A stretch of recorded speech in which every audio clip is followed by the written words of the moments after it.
The second half of this unit will focus on agriculture and pesticides. This video lecture will go over the pesticides portion, and we will cover the basis of agriculture in class. Pests are defined as any species that competes with us for food, invades lawns and gardens, destroys wooden houses, spreads disease, or is a nuisance. Naturally, these organisms have enemies found in nature as predators, parasites, and disease organisms. If left to their own devices, these organisms take care of 50 to 90% of the pest population. Most ecosystems are considered to be polycultures. They consist of many types of organisms concentrated in a given area. This allows for a variety of plants with a variety of defense mechanisms. It keeps the pest populations low. Modern agriculture is veering more towards monoculture, or a field that only has one type of plant at any given time. This type of agriculture is easier on the farmer and the pest. It disrupts nature's checks and balances system of pest control, and pest populations flourish as a result. Pesticides have become prevalent as a means of combating the rising number of pests infiltrating our agricultural areas. Pesticides, also known as biocides, are chemicals developed to kill organisms we consider undesirable. Each pesticide is named based off the type of organism it targets. Insecticides kill insects, herbicides kill plants, fungicides kill fungi, nematicides kill roundworms, and rodenticides kill rats and mice. Humans did not invent the idea of using chemicals to fight pests. Plants have been taking advantage of chemicals as a means of defense against pests long before we were even here. Plants and their pests co-evolved together to create a complex system of chemical defense and physiological resistance. The first generation of pesticides were chemicals extracted straight from plants or simple elements that did not have to be synthesized. In as early as 500 BC, farmers used sulfur as an insecticide. In the 1400s, they had transitioned to heavy metals such as arsenic, lead, and mercury. Little did they know, these heavy metals led to a lot of the neurological disorders that became prevalent during this time. The heavy metals contaminated not just the soil used, but the water in surrounding areas. Trace amounts of these metals can still be found in the soils as well as some of the crops grown in these areas. Remember, this was from the 1400s. It's still in the soil now. In the 1600s, nicotine was extracted from tobacco leaves as an insecticide. The 1800s brought about more toxic substances, such as pyrethrum from chrysanthemum flowers and rotenone from Daris plant roots. The second generation of pesticides is the beginning of synthetic pesticides. Scientists were able to create chemicals in a lab that mimic the chemical defense properties previously seen in plants. DDT, or dichloryl diphenyl trichloroethane, was the first major synthetic pesticide put on the market. The creator won the Nobel Peace Prize because his invention was one of the biggest potential redeeming innovations in agriculture at the time. Since the introduction of these pesticides in the 1950s, they have become more toxic, some up to 10 times more toxic. As a result, over 250,000 people in the United States alone get sick every year. Most incidences of pesticide exposure occur in the home or lawn in the United States. This is because most lawns in the United States contain up to 10 times more pesticides than cropland. The typical American has a tendency to overuse these chemicals out of ignorance. 2.5 million tons of pesticides are used annually worldwide. It is a multi-billion, if not multi-trillion-dollar industry. There are currently 25,000 pesticides on the market in the United States today. Before we get more specific about pesticides, we have a few vocab words to learn. We have two types of agents when it comes to pesticides: broad spectrum and narrow spectrum. Broad spectrum agents are toxic to many types of organisms. They are not selective. Narrow spectrum agents are effective against a very narrow type of organism and are considered selective. The next term is persistence. This is how long a chemical or pesticide stays in the environment before it is broken down. High resistance would be a chemical that takes 2 to 15 years to break down, while low persistent ranges from days to weeks. The major examples of pesticides that the AP board likes to focus on are carbamates, chlorinated hydrocarbons, fumigants, and organophosphates. Carbamates, also known as urethanes, are carbon, nitrogen, and oxygen-based chemicals that affect the nervous system of pests. They are water-soluble, so there is a bigger concern with water contamination with these pesticides than with other pesticides. Chlorinated hydrocarbons are an example of persistent organic compounds. Like their name suggests, they are highly persistent synthetic organic compounds. They are fat-soluble, so they are very likely to bioaccumulate and biomagnify in ecosystems that they are introduced to. Fumigants are used to sterilize the bacteria found in soil and stored grains, and organophosphates are extremely toxic but have a low persistence. A low persistence sounds great, but the fact that they are highly toxic means that they can cause a lot of damage in the short time they remain intact in an ecosystem. I'll briefly run through the list of cases for and against pesticides. We'll go into more detail with these next week during our pesticides debate. The case for pesticides says that they save human lives by preventing humans from coming into contact with harmful pests that may be considered vectors for certain diseases. They increase food supplies, lower food costs, and increase profits for farmers because they decrease the amount of food lost to pests. They work faster than more ecologically sustainable measures of pest control. When used properly, their benefits outweigh the health risk.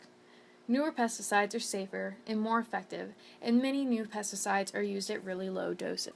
The case against pesticides says that they accelerate the development of genetic resistance among pests affected by these chemicals. Broad-spectrum agents can kill off the good organisms in the agricultural area as well as the undesirable ones. Pesticides don't stay where you put them. They move with water and organisms. Some pesticides harm other organisms in the area. Now, how do we make them safer to use? Scientists are currently working on new pesticides that will kill only the target pest and harm no other species. They'll have a low persistence and not lead to genetic resistance, all while being cost-effective. Essentially, we're looking at sustainability here. It will benefit the economy, environment, and society all at once if it is the wisest solution. The pest becomes genetically resistant enough over time that he starts to spray in larger doses. He doesn't overspray because he only wants to use the bare minimum to kill as many pests as possible. Pesticides are not cheap. Over even more time, the pests become resistant to the pesticide completely, and he has to switch to other pesticides. Essentially, the farmer has created a scenario where he has to spend even more money over time in order to get the same effects from the pesticides he saw the first time around. Despite our pesticide use in the United States increasing about almost 33-fold, we still have the highest rate of pest-related crop failures we have ever seen. The lack of sustainable use of pesticides has led to $4 to $10 billion worth of damage economically, environmentally, and in society. What are the major environmental effects we see from pesticides? Only 2% of the pesticides actually sprayed on crops make their way to the pests themselves. The remaining 98% stay with the crops, soil, water, and even air in that location. Because of this, we see many occurrences, like with DDT, where pesticides are built up in the bodies of organisms in the areas near cropland. Honeybees are one of the most harmed species. Farmers like honeybees because they pollinate their crops. Broad-spectrum agents have a tendency to drastically impact bee populations because they aren't specific enough. Multiple species of honeybees have been placed on the endangered species list because of pesticides. How are humans impacted by pesticides? The people most affected are the people using the pesticides themselves. 25 million agricultural workers in developing countries are poisoned by pesticides each year. 220,000 don't survive. In the United States, 250,000 Americans get sick each year from pesticides. About 13% of the vegetables and fruits we pick up from the supermarket are either contaminated with illegal pesticides or have concentrations or amounts of legal pesticides that exceed the recommended threshold. What are we doing to stop this? We have a few regulations in place currently. In the 1940s, Congress passed the Federal Insecticide, Fungicide, and Rodenticide Act, also known as FIFRA. This required all commercial pesticides to be approved by the EPA before they could be used.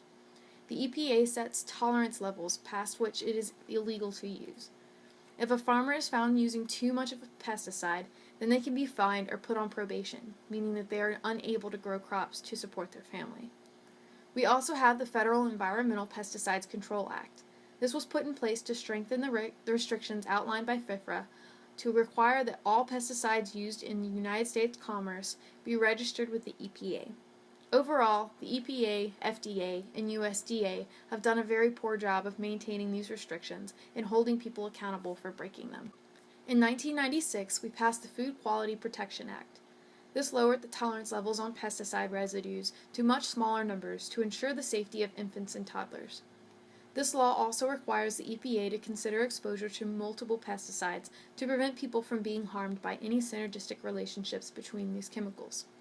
The EPA was also forced to screen all active and inactive ingredients to see if there are pesticides that could impact the endocrine system of humans. This hasn't been very productive in doing so because it is a massive undertaking. What are our alternatives? We can use different cultivation practices in order to control pests. The first major type is crop rotation. This doesn't allow the same crops to be grown on the same field in 2 consecutive years.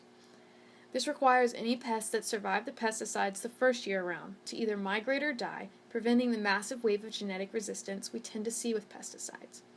We can also create physical barriers in the form of hedges or trees that don't allow the pests to enter the field in the first place.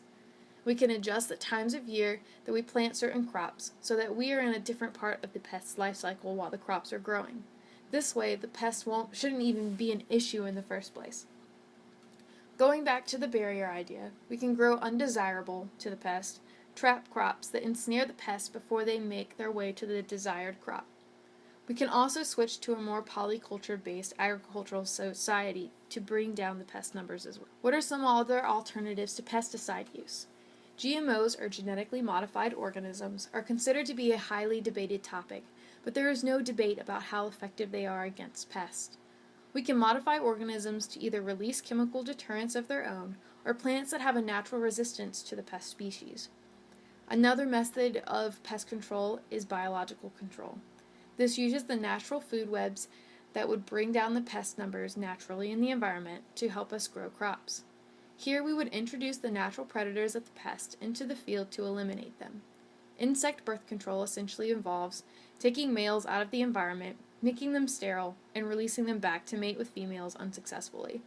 It won't eliminate all of the organisms, but it definitely stunts the growth of the population. We can also use sex attractants to allure pests to the trap plants mentioned earlier, or to even lure the predator species that naturally takes care of the pest population. Hot water, while it sounds ridiculous, is also a viable option. Spraying boiling water on the crops kills off insects and pests. This only works on hardy plants that can withstand the hot water itself. The last option is radiation. This process uses gamma rays emitted by radioactive isotopes to harm or kill pests. There are concerns with this method, though. It may release free radicals, we don't know the long-term effects yet, and it may artificially make older food look fresh. One last option to consider is a process called Integrated Pest Management, or IPM for short. This approach is considered to be the best approach because it combines all of the measures mentioned before to fight pests.